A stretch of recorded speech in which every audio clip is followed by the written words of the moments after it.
Well, good morning, everyone. I know a couple of you are finishing up through the line, but I want to make sure that there's time for all of our speakers.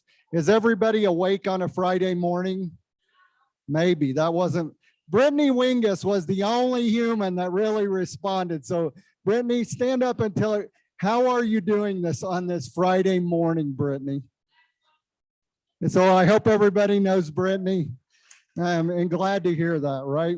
Hopefully we're doing wonderful. We're in this beautiful facility from Blue Federal Credit Union. Stephanie Tubner, you and your team, what a grand job. This is a great community asset. We appreciate it very much.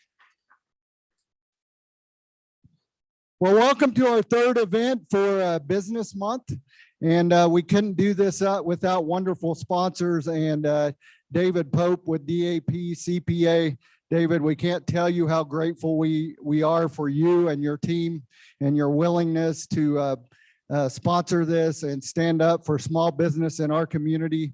And we appreciate it very much. Give David a big round of applause and all his team.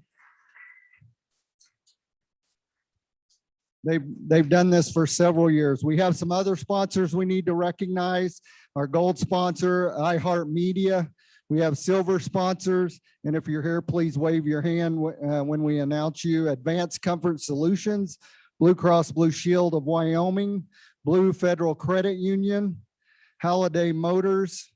Man, these people won't even raise their hand to recognize their business. Good grief, I see half of you sitting there. MHP LLP, Score Cheyenne Branch, Traders Publishing, Uniwyo FCU, Visit Cheyenne. Dominic will, he knows how to advertise for the masses, right?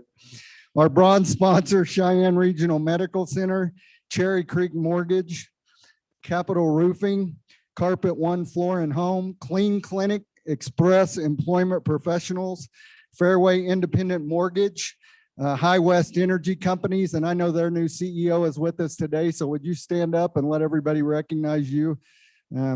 Thanks for being here. Good to meet you. Laramie County Community College, Magic Center Enterprises, Remax Capital Properties, Walmart Store 4653, and the Wyoming Governor's Council on Developmental Disabilities. We've got somebody excited for it. Very good. We are excited to have today's speakers. I'm going to tell you guys, you know, we interact with the U.S. Chamber a lot, and I will tell you when we go to those meetings, it's very interesting the opinion they have of Cheyenne, Wyoming. I actually had a chamber director from a metropolitan area in this country that is over 500,000 people, right? And probably they're close to 1 million now. And he looks around and sees what's happening in communities. And he looked at me and he said, and I'm going to use his exact words. He said, how in the hell do you people pull off what you pull off? Right? He said, I can't even fathom it. He said, you're a small community, you got a small chamber, but your economy is rocking. And what you're doing is big. And I said, well, we do it because of our people. And that's what I want you to think about as you listen to this today, because what you're going to hear is that the economy that you have built in our community, it has recovered better, looks better economically than many, many communities across this country. And we should be very, very proud of ourselves for doing that work. Doesn't mean we're perfect, and we do have to, I know that the economists are going to tell us many things to be worried about, to plan with, but thank you guys. Give yourselves a hand. We should be very proud.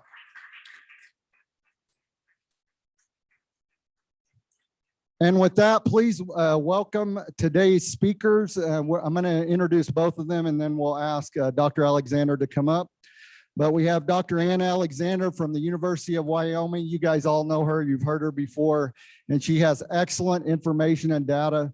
Ann, thank you so much for coming today. We are deeply grateful. We also have Peter, and I'm going to try on this, Peter Evangelakis. Peter Evangelakis from REMI. And if you guys, REMI, that decides the future of our state. That is the information that our state government is using to make decisions for us, right? And that is the modeling that we need to pay very close attention to. So I appreciate everybody being here. And at this point, I would ask Dr. Alexander to come up. Please give her a warm round of applause. Thank you so much for being here.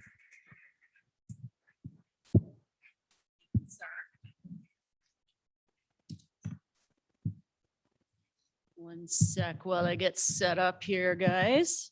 How's everybody doing this morning? Who's going over to the Pokes game tomorrow?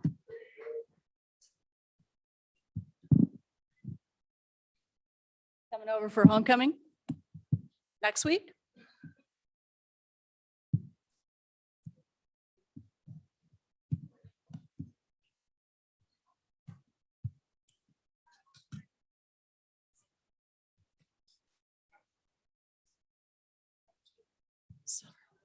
Because I'm an idiot. I think it's on this side. It's right there.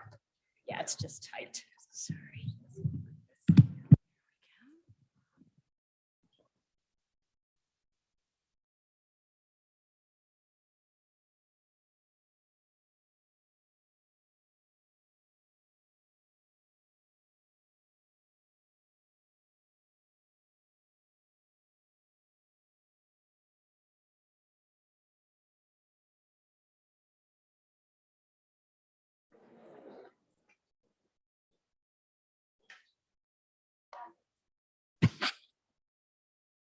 We practiced beforehand and I still screwed it up. There we go.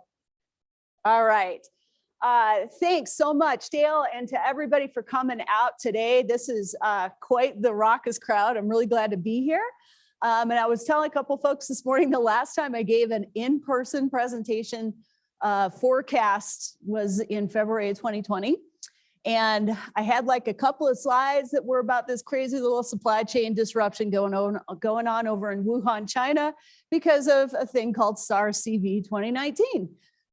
Okay, so however many months, it's all been kind of a blur later. Here we are in October of 2021, and it's great to be here with you all today. So I'm going to focus in on Wyoming, touch a little bit on Cheyenne, but I want to remind us of the pre-COVID snapshot of Wyoming's economy. We had seen some real GDP growth in the quarters right before the pandemic. We had still not recovered fully to our pre-Great Recession status there, but nevertheless, things were bumping along. Here's just kind of a snapshot of our demographics. Our owner-occupied housing unit rate's pretty high. Our percentage of bachelor's degrees are higher, needs some work, but that's something that we have continued to work on the past few years. Rent's a little bit lower. Back in the good old days, median value of owner-occupied housing has probably gone up quite a bit, but there it was beforehand. So this is kind of a snapshot of where we were. Our industry snapshot before pandemic times as well. Our mature and star industries were what you would expect they were: accommodations, food services, tourism, hospitality, construction, extractive industries, agriculture.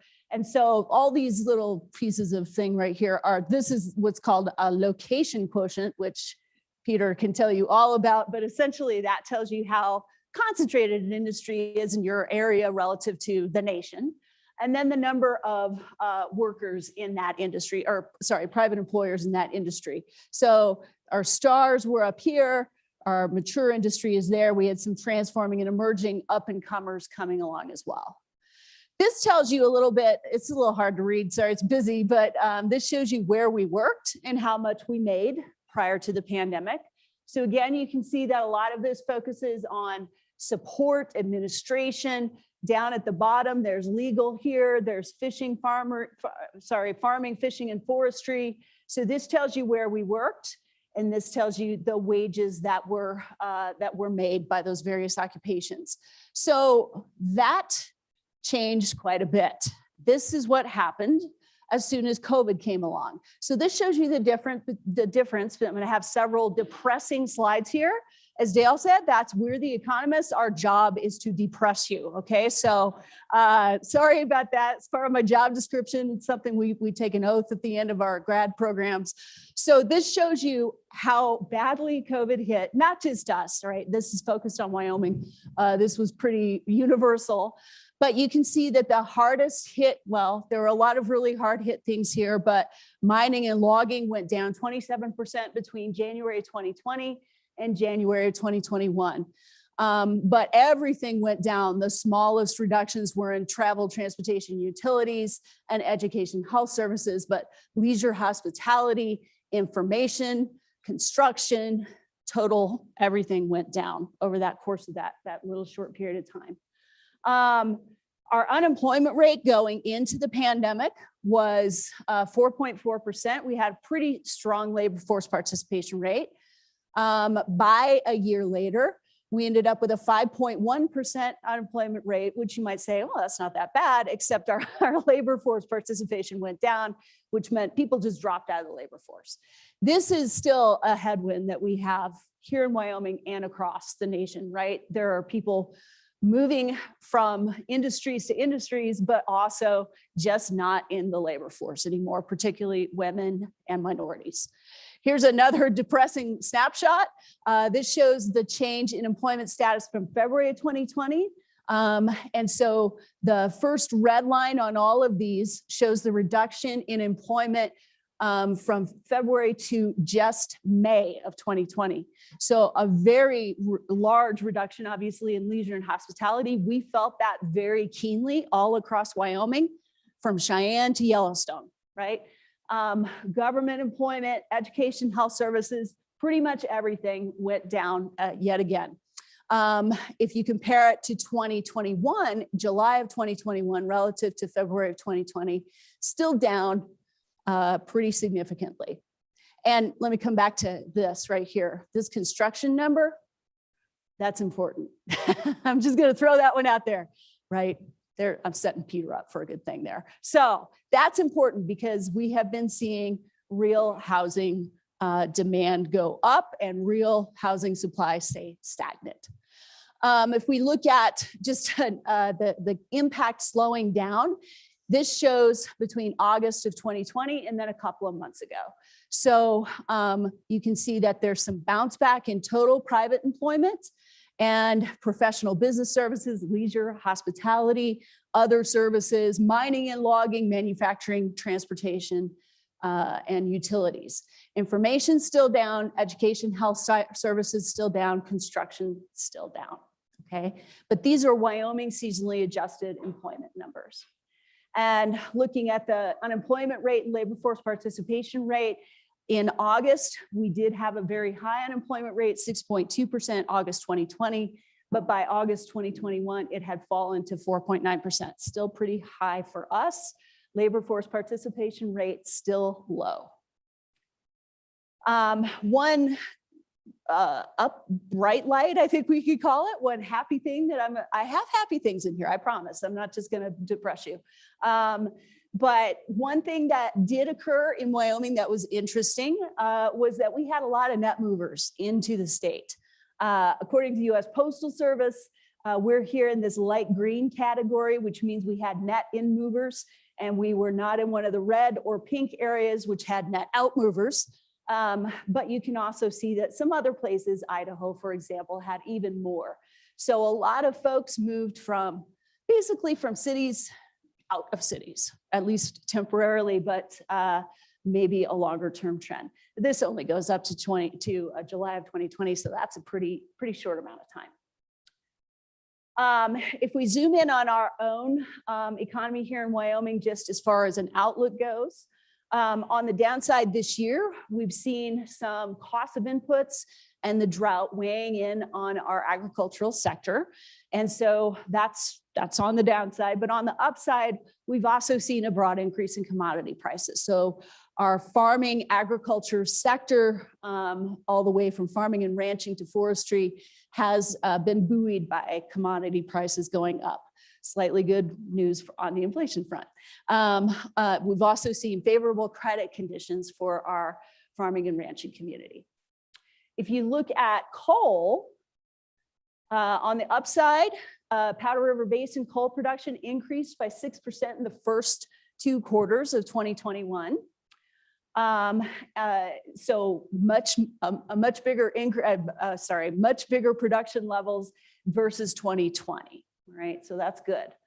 But it was still below 2019 levels. So upside downside here is that it rose, it's rebounded slightly, but this is a short-term reprieve for the coal industry.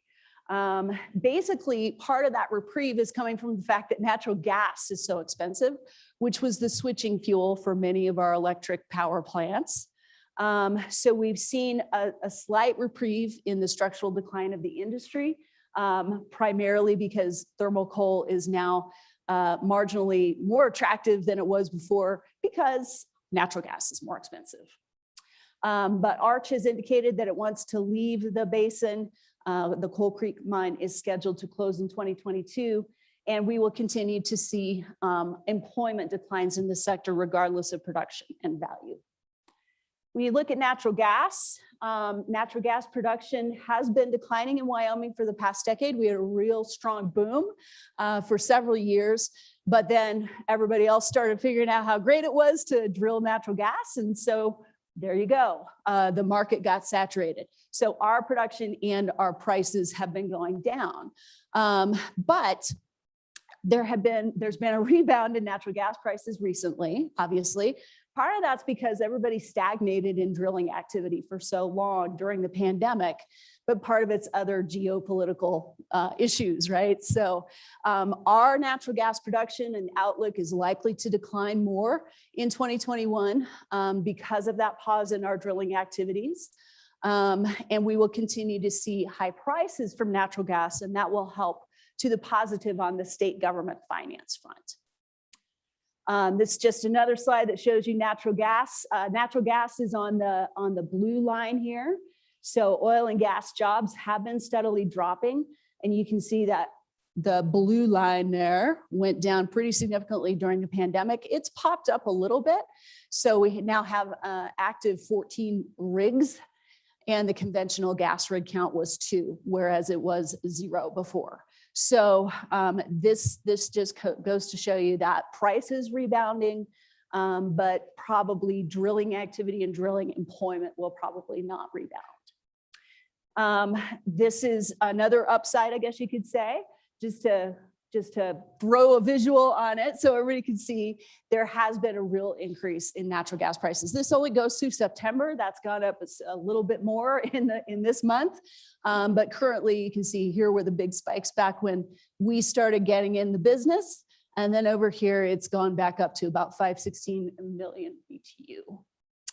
If you look at oil, our production is up, and it's expected to increase as we increase our well counts. As you saw in that slide a couple of times ago, well counts rebounded a little bit. This will increase some employment loss in oil or gas sector, but many of these job losses are permanent. Oil prices are ridiculous right now, right? Everybody's been talking about that on the tube and on all sorts of different social media channels. We're in the $85 per barrel range for Henry Hub, and that's pretty, I'm sorry, for West Texas Intermediate, and that's pretty amazing relative to what it was before. We are facing some significant disruption, right? Travel and tourism took a really good rebound this year, and that's wonderful, but we have major labor supply shortages. Oil and gas maybe stabilizing a little bit. Coal still facing disruption, right? But we have opportunities ahead of us.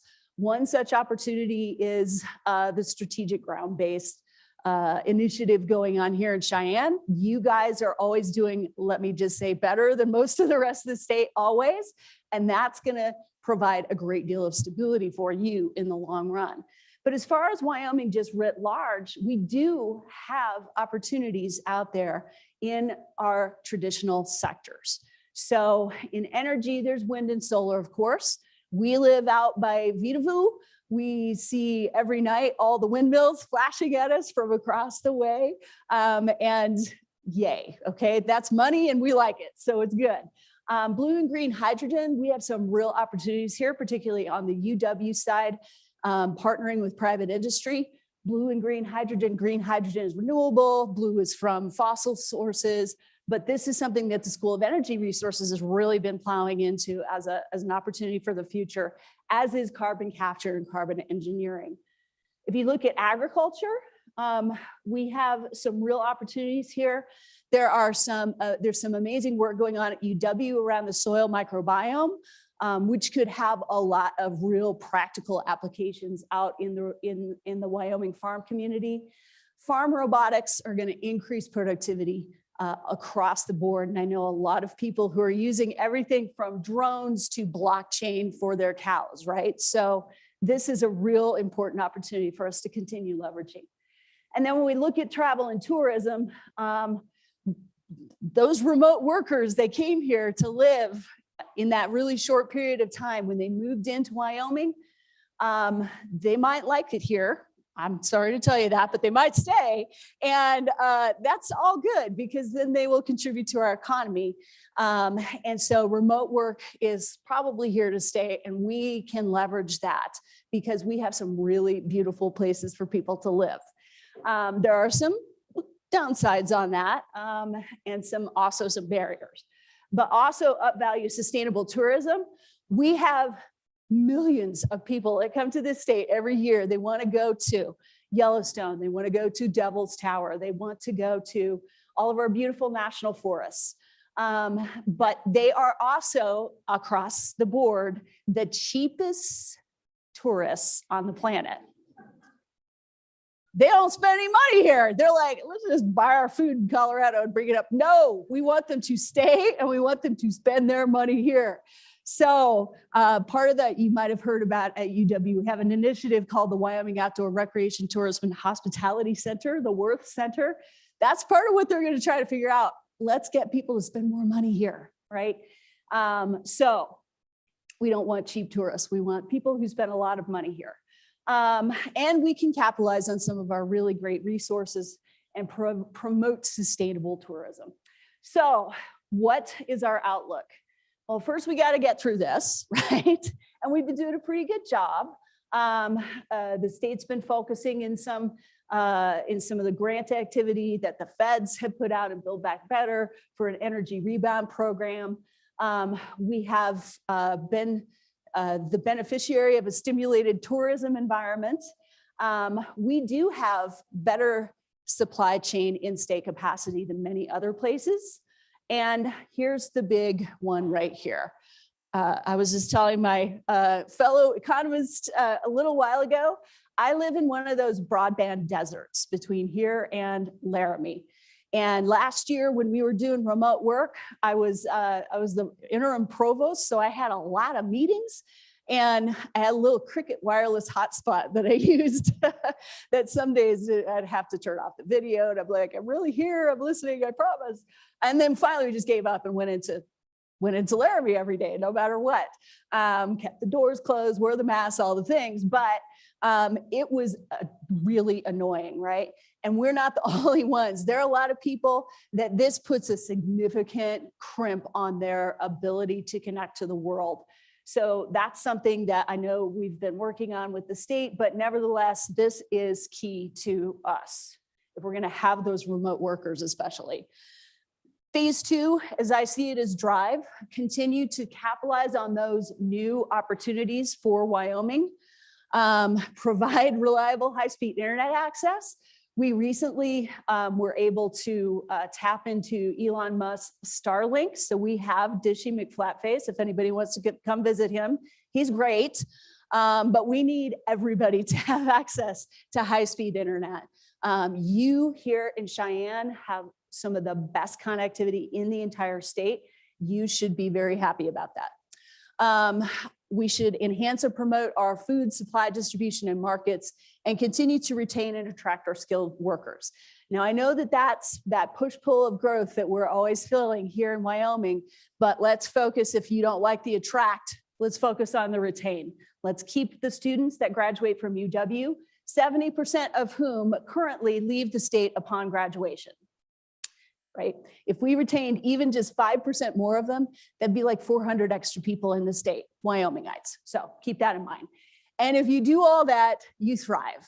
At least that's what I think. So I will just turn it over to Peter next. And thank you all for your attention. And I guess we'll take questions after. Does that sound good? Okay, thanks very much.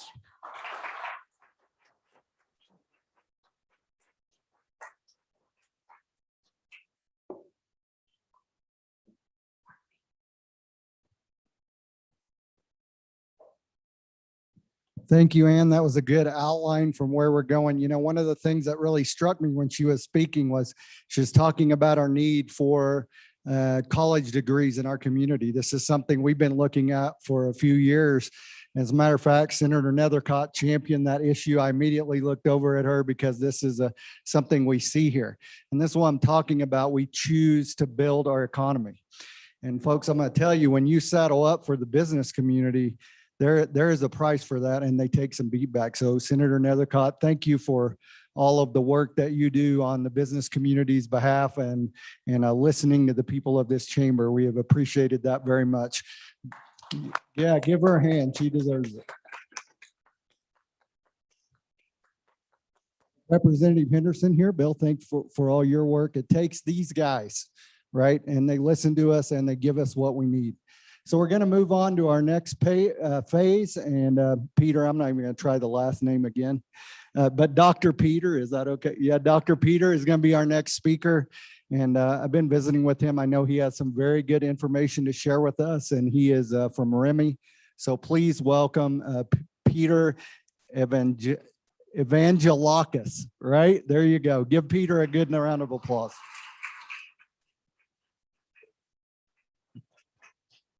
Thank you very much, Dale, and thank you for the great outline. I will be kind of following along a lot of the themes that Ann brought up. I'll be expanding on.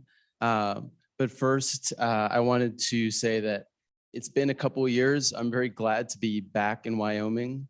I used to come out here, once or twice a year at least. So it's great to be back. It's such a wonderful state to visit. I've been stuck back in DC for much too long. So it's good to be back.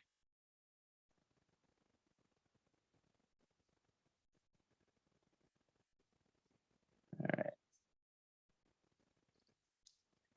Excellent. So Ann gave a great outline of the state of Wyoming. I'm going to talk a little bit about the national picture. Although it will, again, as I said, kind of tie into a lot of the themes that Ann brought to the fore. So just an agenda. So we'll have kind of an outlook kind of by the numbers. We'll have some charts and graphs. We'll also have some kind of discussion section talking about some of the kind of national issues that may be impacting directly on Wyoming. And then we'll look at kind of a growth scenario, kind of a what if, and to see, if Wyoming's able to find some new opportunities in some new areas to grow, what might that look like? And so we'll get into that. And then again, very much looking forward to discussion afterwards. So I don't need to introduce myself too much. We're with Remy. We work with the Department of Administration and Information. We work with the great folks at the university. We support them in using our model that, again, you'll see some outputs of in a moment. And we work across the country as well. And like I said, I've been out to Wyoming a few times. I had never visited before I started working for Remy. I've now been out here many times. I love it. I've been all over the state. I've gotten a chance to talk with the legislature, with the Treasurer's Investment Conference, at other chamber events. So it's great to be back. So let's look at some of the numbers. So we'll start here with kind of a short-term economic outlook. Now I'll talk about some of the issues that Ann kind of pointed to in a second. But first, I'll just say, coming out of our Remy's economic national outlook, we see fairly robust growth kind of over the next few years in personal income, in output, and in GDP at the national level. Employment growth about 2%. So we are seeing that, as we come out, right now it's a bit of a baseline situation where we fell so far with COVID, we're bouncing back. So it's to be expected that we have kind of, come back fairly quickly from a very low baseline. As Ann pointed out, we're already rebounding. We're not all the way there yet, but we're getting there. And so we should expect to kind of start to hopefully equilibrate in the next few years to kind of where we had been. We do see that employment growth is a little bit lower, and we do see that employment in general has bounced back a little bit more slowly than, say, GDP, which is already, I believe, past based, kind of pre-COVID levels, whereas employment is not.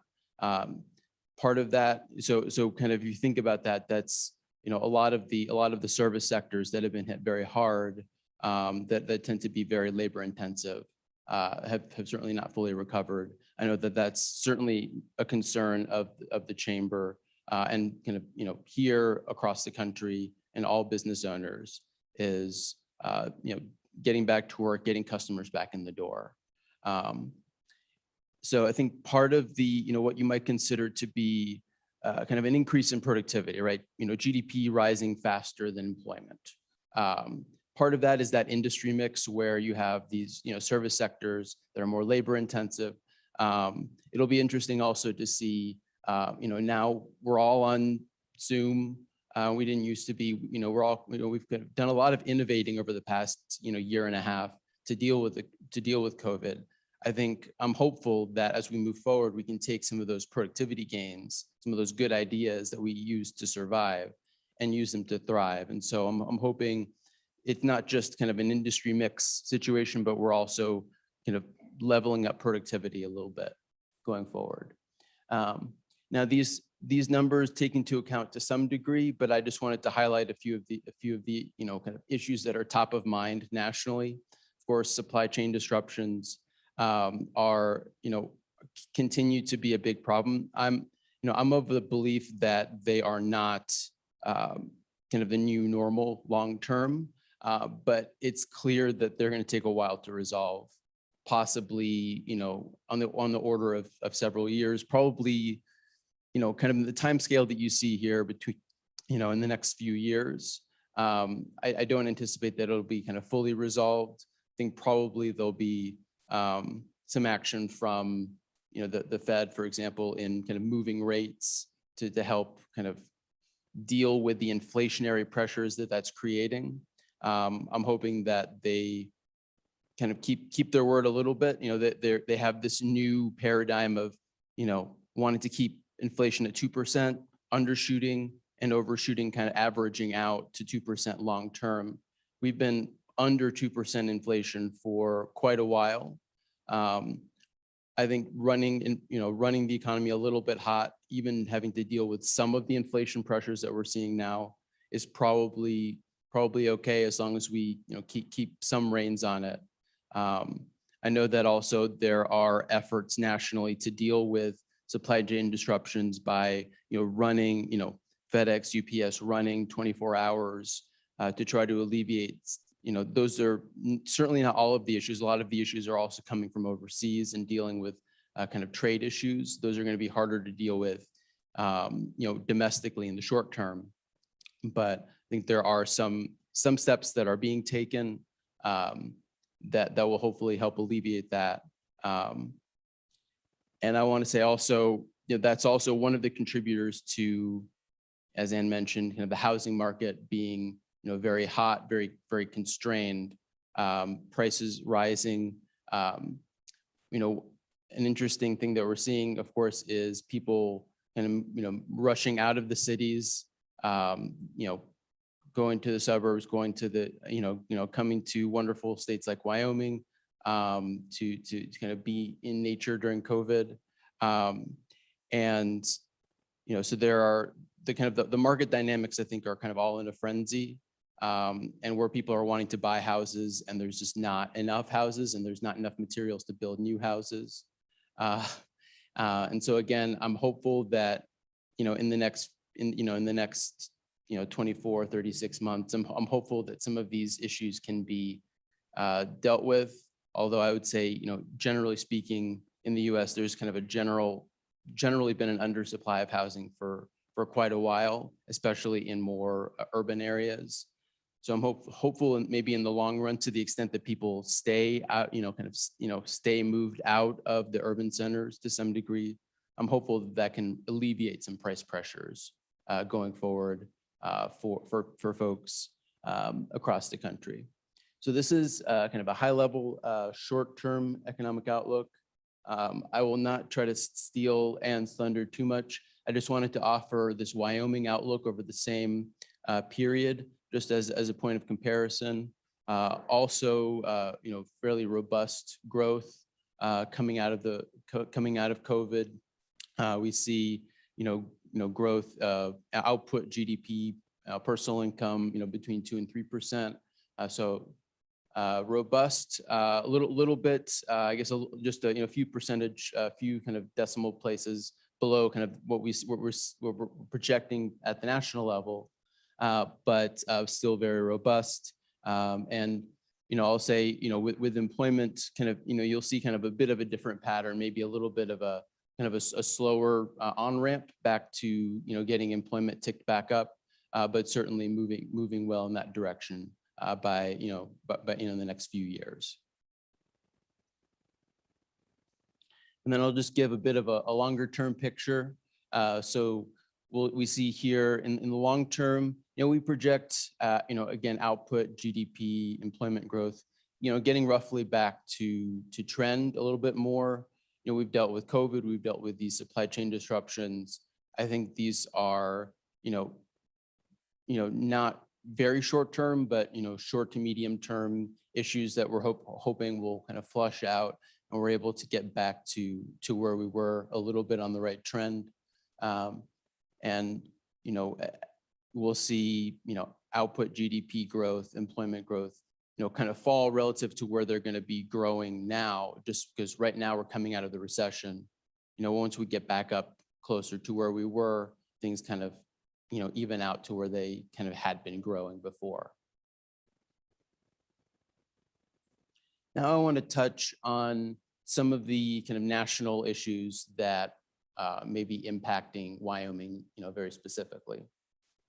And so again, I won't belabor this, just, kind of highlighting some of the key sectors: agriculture, tourism, extraction, just to kind of paint a picture of where I'm going with some of the national trends and how they're impacting on these different industries. So first, in kind of energy, natural resources, of course, the big talk back where I am in DC is the bipartisan infrastructure package and the Build Back Better package, very alliterative package. It has many components that it would be very interesting to get into. We simply don't have time. It's one of those kind of omnibus, put everything in there. So I'll focus on the kind of energy aspects of it. Looking to incentivize more electricity from renewables and nuclear. Putting penalties on kind of high emitters. Trying to reach very high, kind of very low levels of carbon intensity in the next several years. Of course, this impacts. This kind of cuts both ways a little bit for Wyoming. Of course, Wyoming, has a strong, natural, kind of natural resources sector. Coal, natural gas, oil are all very important to the state. And so in the short term, that's going to mean, and again, maybe there's some pauses kind of in kind of the decline, but I think, even kind of, with this kind of secular decline that we're seeing kind of in coal, and maybe accelerated some more if there are some more aggressive targets set nationally. One thing I'll say, that affects the economy. It also affects, the fiscal picture for the state, because the budget is so reliant on those, coal and oil and other severance taxes and other various forms of resource taxation. One bright spot is, of course, I've driven on I-80. I know about the wind. You got great wind here. And so that's one area where, I know that there are a lot of people trying to take that up as an opportunity for growth. Wind farms are not as labor intensive as coal mines. So I think there is on net, some job loss, at least in the short term, in the kind of the transition period. But I'm hopeful that Wyoming can kind of fully leverage its assets as it moves forward. I know that we're in kind of a business community setting here. There's always an eye on innovating, figuring out the next thing to do to deal with whatever challenges come up. I know Wyoming will figure it out, and it's got great assets. So I'll move to another one of Wyoming's assets. It's natural beauty, it's tourism. So of course, the big national impact on tourism in Wyoming is the national impact on tourism everywhere of COVID. One thing that's a kind of a positive, a silver lining, I guess, is that a lot of the tourism that happens in Wyoming is, of course, outdoors, which means relatively lower health risks. There have been kind of relatively less strict restrictions, and as a result, the state certainly experienced declines in tourism, but much lower declines than the national average. For example, talking to our clients out, for example, in Las Vegas, where the tourism there is very much indoors, and has been, more challenging for, even when there was a will to open things back up, a challenge of getting people in the door, making them feel comfortable. Whereas in Wyoming, you go outside, you go to Yellowstone, it's beautiful, you're outdoors, you're safe, and so, and I think not only has the decline been smaller than kind of nationwide, but I think also probably now as we're emerging, whatever that means from the pandemic, fingers crossed, there's a lot of pent up demand for experiences that we haven't had in a while. Travel, different, not staring at the inside of our apartments or the inside of our office buildings. And so I would say it's, I certainly would like to come back out to Wyoming, go up to Yellowstone, and I imagine a lot of people feel the same way. And so there, I'm hoping that and this may be, kind of a short-term thing, it may be a longer-term thing, but, kind of spiking back up tourism to the great state of Wyoming. And another issue that Ann brought up, that's, again, the subject, this more on the side of the bipartisan infrastructure package. One of the components there is broadband. And so as Ann mentioned, Wyoming has a lot of areas where there is not great coverage. And so certainly if there is that broadband infrastructure brought to bear on the state that comes, kind of with funding and guidance from the federal government, hopefully, being able to build that infrastructure can be a great boon to the state, to all parts of the state, and certainly, hopefully, supercharge the economy. If Ann is having to use a little hotspot, just between the capital and the university, there's room for improvement. It's a challenge, but hopefully, with guidance from the feds, as well as, of course, local investment as well, that can be improved and, give even more opportunities for the business community here, make it more attractive for people to stay or come to the state. And then I wanted to look at a growth scenario in an industry that I haven't talked about so far. So we want to look at what if the state, I know that the state has been looking to expand its kind of military footprint, its kind of defense footprint nationally. And so we wanted to look and see what would happen if there was an increase in federal military spending that comes to the state. So this is kind of a what if. This is I'm not in the kind of direct prediction game, but this is looking at a scenario that we wanted to play out. So I know that this has been an area of interest in the state. And so what we did is we put in this kind of a short term, 5-year kind of forecast. We put in about $200 million increase in a couple of years and a $300 million increase, 3 years, kind of for 3 years thereafter. And we just wanted to look at what would the footprint of that be on the state? What impact would that have in terms of employment, in terms of kind of all of these metrics that we look at the state level. And so we did for this also use the REMI model that, again, the state and the university use. So let's look at some of the key impacts. The first one is the table. I don't expect you to read the whole table. This is just kind of a way for me to pause and talk about some of the key things, and then we'll have some graphs where you can look at things a little bit more cleanly. So we see here, again, those kind of input numbers, 200 million, 300 million, kind of in that range of additional federal military spending. What we see here, that top line number, we see impacts over 1,000 new jobs in the state. Kind of given the current levels of employment in the state, that's between 1/4 and 1/3 of 1%. So that would be a significant impact.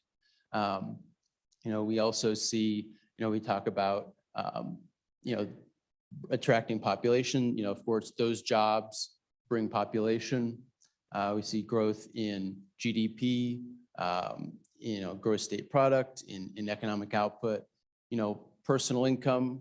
More jobs means more income, more opportunities for folks across the state. So let me break some of these down a little bit more finely.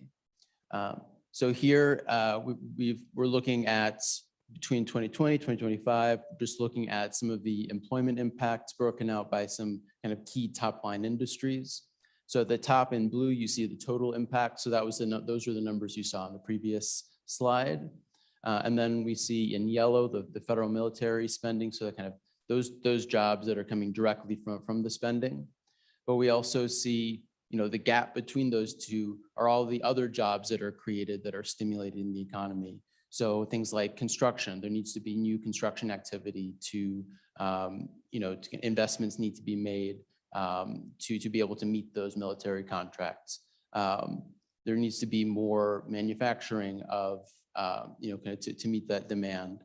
And so you see here kind of across a wide variety of industries, so I mentioned, so those are some of the supply chain impacts. So kind of growth in the supply chain that to meet the needs of that contract, but also again, personal income growth means more spending in the economy. Ann just talked about, we need to get people, from outside to spend more here, but people, in the state having more money to spend, has the same kind of stimulative effect.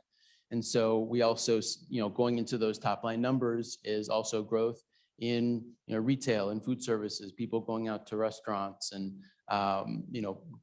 all kinds of spending that also has positive impacts on the state economy.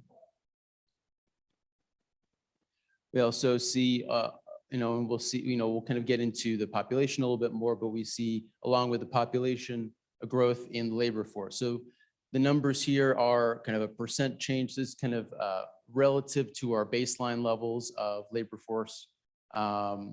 What is the, what is the percent increase relative to that? So we see about, roughly, between, getting up to about, a 1/10 or so of a percent higher labor force. Again, that's attracting in population, attracting in workforce into the state.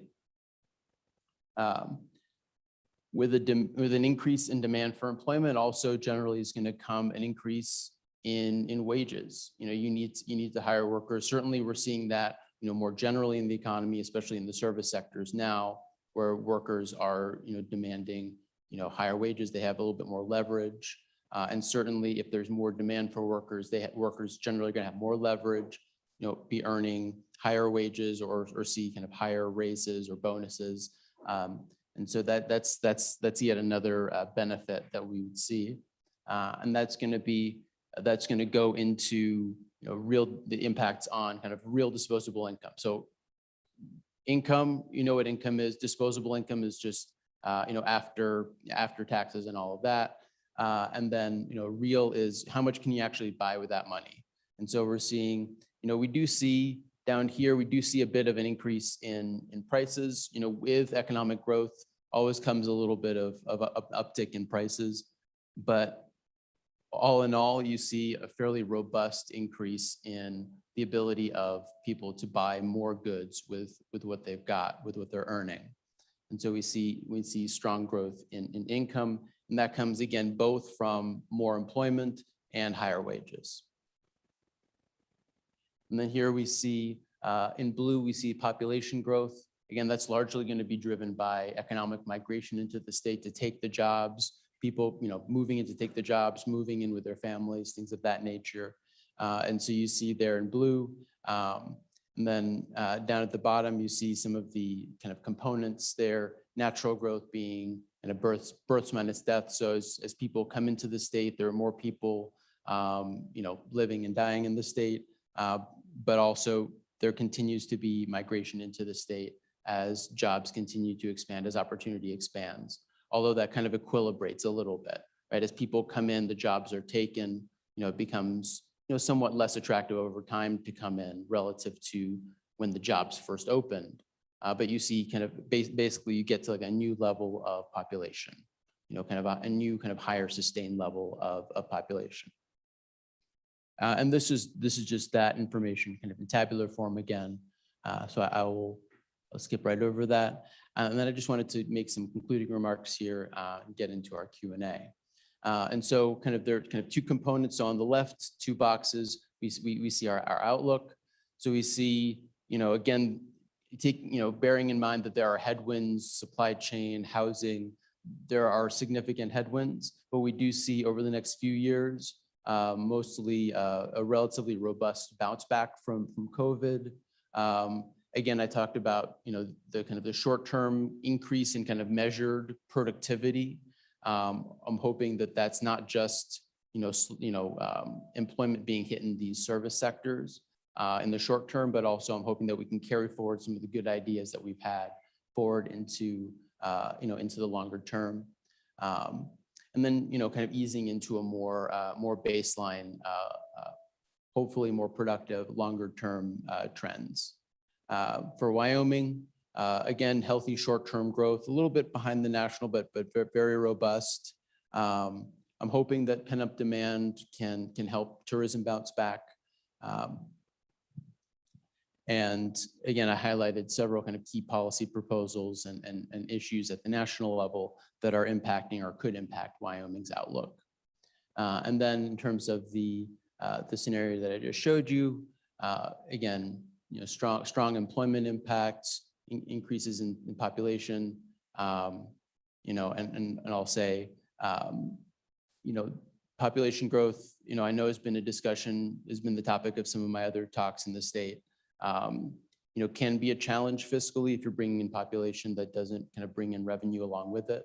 But I would say that's certainly not a reason not to grow. It's just a reason to innovate. And so with that, I'll conclude and happy to take any questions.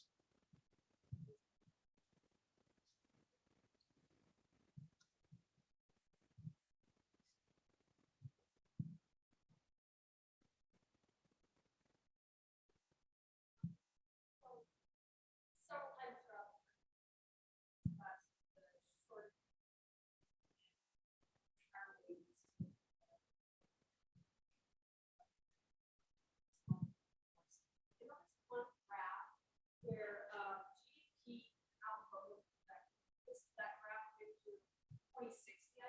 Mhm.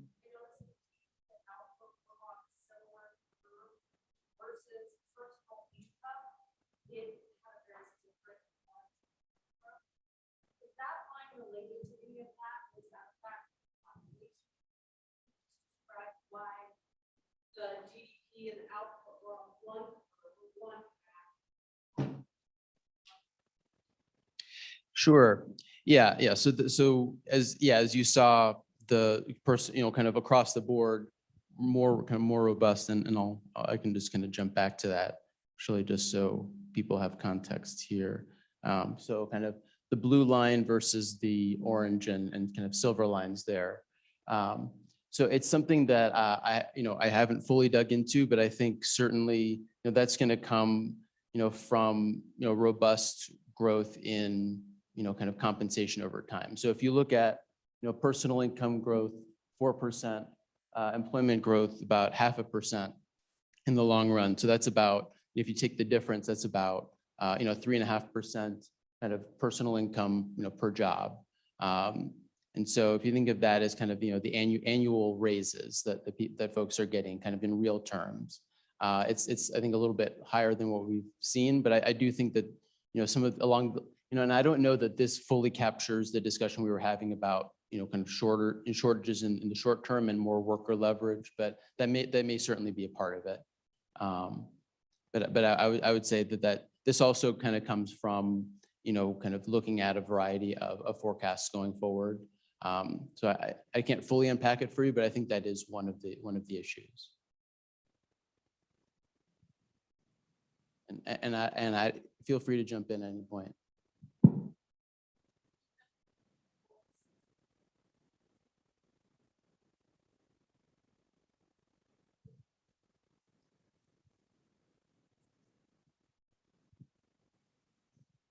So, from the chamber, we're very proud of that military work, right? But there's an old saying, be careful what you ask for. So you showed a lot of good numbers and we believe that and can see that coming. I'd like both of you to address, so where should our fears be, or where should our work be about as we move forward with something like GBSD, where we're going to have people poured into the community and money poured into the community? What do we need to be focused on to stabilize that long term, and to make sure that we take good advantage of the extra income and people that we're going to get from that?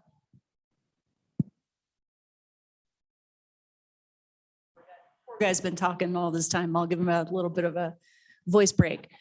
Dale, I think in all seriousness, this is not a flip answer, but I think maybe talking a little bit to the folks in Pinedale and Gillette and places like this. I say Pinedale because they had a pretty giant influx of folks for a while, Douglas as well, more recently, where they had to bring in, or there was a large influx of labor to work in the gas fields. And they could probably give you some good lessons learned out of that. I think Gillette has managed some of their income over the past years by investing in things such as their rec center, their community amenities that would have a lasting impact on the community. But I think the most important thing to think about is there are going to be a number of temporary folks coming in. And so how do you manage that? How do you invest that influx of money? And that should probably be in community assets that will pay dividends for businesses in the long term and for families living here for the long term. Yeah, I would say I don't have too much to add. I think certainly having a an economic and kind of fiscal environment that's friendly to to growth in the state, and to making sure that it's sustainable. So we want to be attracting people, we want to be attracting jobs, we want to be innovating, moving into maybe more advanced manufacturing, things of that nature as well, and making sure that that's sustainable long term for the state. Building the economic infrastructure, building the policy infrastructure to support that. So I'll leave it there for now. Good morning. Morning, Claudius Duncan, JP Morgan Chase and Company. A question on that last slide, you mentioned that there could be policy that could pose a significant risk to the Wyoming economic outlook. So could you share a little bit about one or two of those policies that would be the greatest risk? Certainly. So I would say, and I'll maybe just jump over to one of them here. So certainly, the kind of the top line policy that I think is going to pose challenges for the state is energy policy coming from DC. Moving towards kind of very kind of aggressive movement towards renewables, away from coal, natural gas, other sources of kind of carbon-based energy. And of course, those energy sources are, one of the bedrocks of the Wyoming economy. And as much as I said, I think there is still room to grow in terms of wind and the wind industry in the state. It's a different industry than coal and some of these other industries that are much more labor intensive.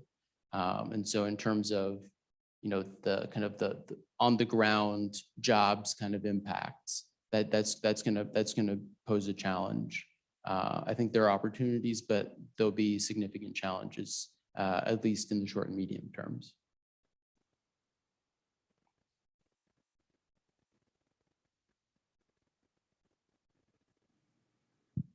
This is a question for Dr. Alexander.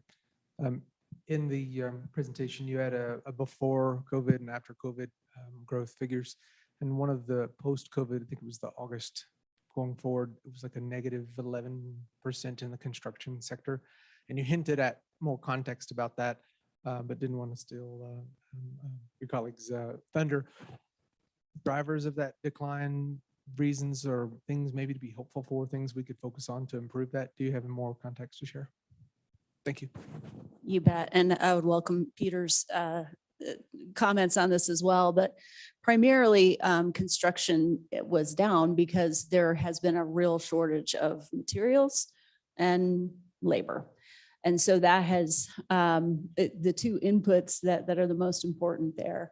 I would say that that will begin to ease. I believe that wood and those kinds of input prices have started to normalize a little bit. A lot of that was very much a sort of a push post-pandemic when people finally got out of their apartments and said, I want a house now. And there were a lot of people that did things like that. Same with travel and tourism. People had been cooped up and a lot of pent up demand. So I think that will start to normalize a little bit, but a lot of other input prices are still pretty high. So construction prices will probably continue to go on, at least in the medium term. I have nothing to add. You put it perfectly.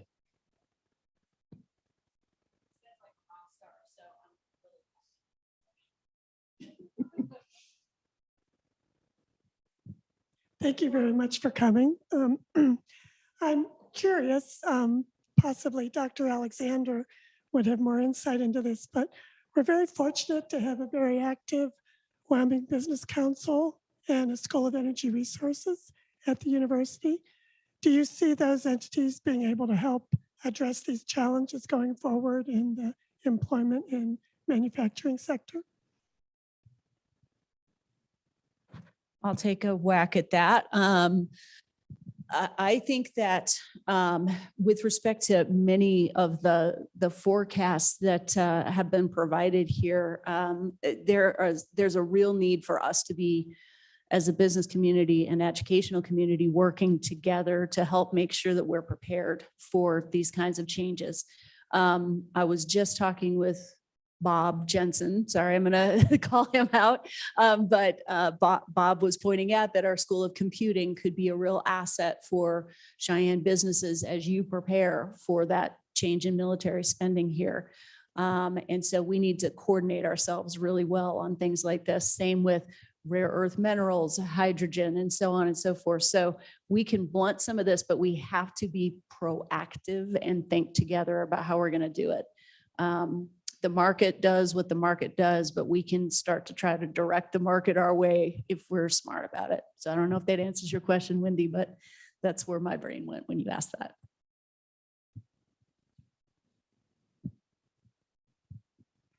Does anyone look at how much more money would be in the Cheyenne economy if we could keep workers from driving to Colorado, from Colorado every day? Specifically, what I know of is healthcare workers and construction workers. Because in construction, we have this boom and bust with what they're building at the air base, but we don't really build the workforce to build future buildings. And healthcare workers, nurses are driving across the line every day to go to work. So does anybody look at what we could do to get those people to live here instead of there?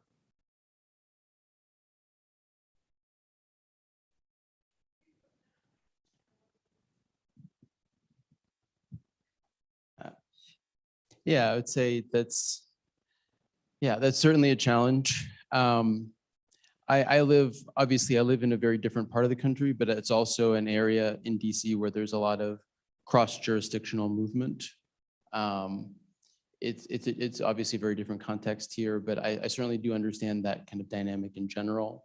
I think probably Anne could speak better to the specific dynamics of what strategies would be best employed to minimize that. But I think I'll say, just speaking as an economist, incentives matter. So why are people commuting? Why are people going across state lines every day? And what can be done to change those incentives, or to kind of mold those incentives into ones that bring those folks here instead, and not across the border. That certainly is perfectly in line with what I would have said. There are dynamics such as the affordability of housing. There's dynamics such as availability of jobs that people are interested in and or qualified for. So I think you just a couple years ago did a housing study, Dale, isn't that right? And I don't know how much it's changed since that time, but I know that Cheyenne, along with Laramie, have an issue with having enough housing in the middle zone, if you will. We have really great mansions and a lot of not great places to live, but for just a regular middle-class family, it's difficult to find housing that it fits within their budget. That could be part of it, but part of it could also just be dynamics of where people want to work. So that's an interesting challenge that you guys have that most places across the state don't have, maybe except for Jackson. But that's a totally different dynamic there. But you are so ingrained into the Front Range here that's a dynamic that you would need to think about what the incentives are to keep people, or to encourage people to stay here.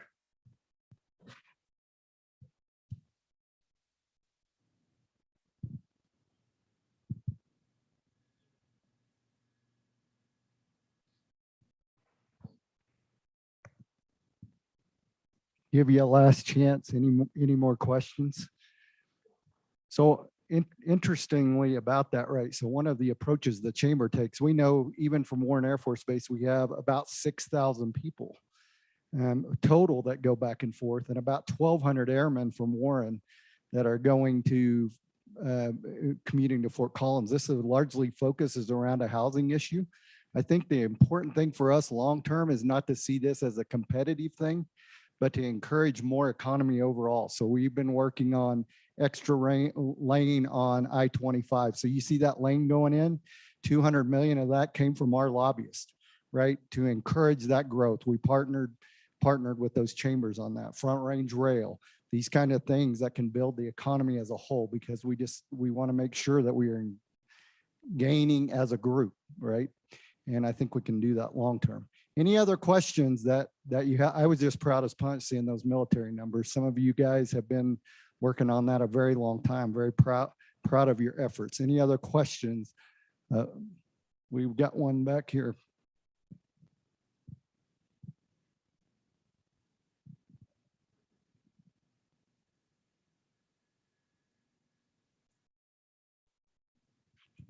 I was just going to ask if our need to change our tax structure has been included in the forecasts that you're doing. Does that impact the results that you have at all? So I'll take that. That has not been explicitly included. So I think that's because I know that that's an area that's you know, there are a lot of strong feelings about that in the state, and so it's not something that we've embedded one way or another in our forecasts, but it's something that I think is useful to think about in putting the forecasts in context and thinking about opportunities for future growth.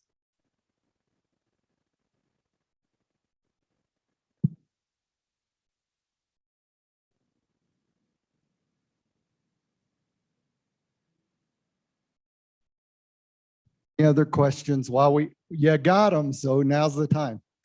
You got something on your mind. I know they're going to spend, I'm sure they will spend a few minutes and answer questions for you afterwards. Peter, and thank you guys so much. You are both rock stars for us, and we appreciate you giving us some insight to what's coming. So please give them a round of applause.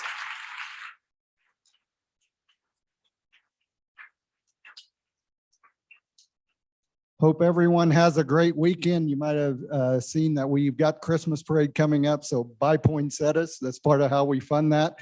Some of you need to buy some for your wife and your coworkers anyway, just to bail you out of trouble.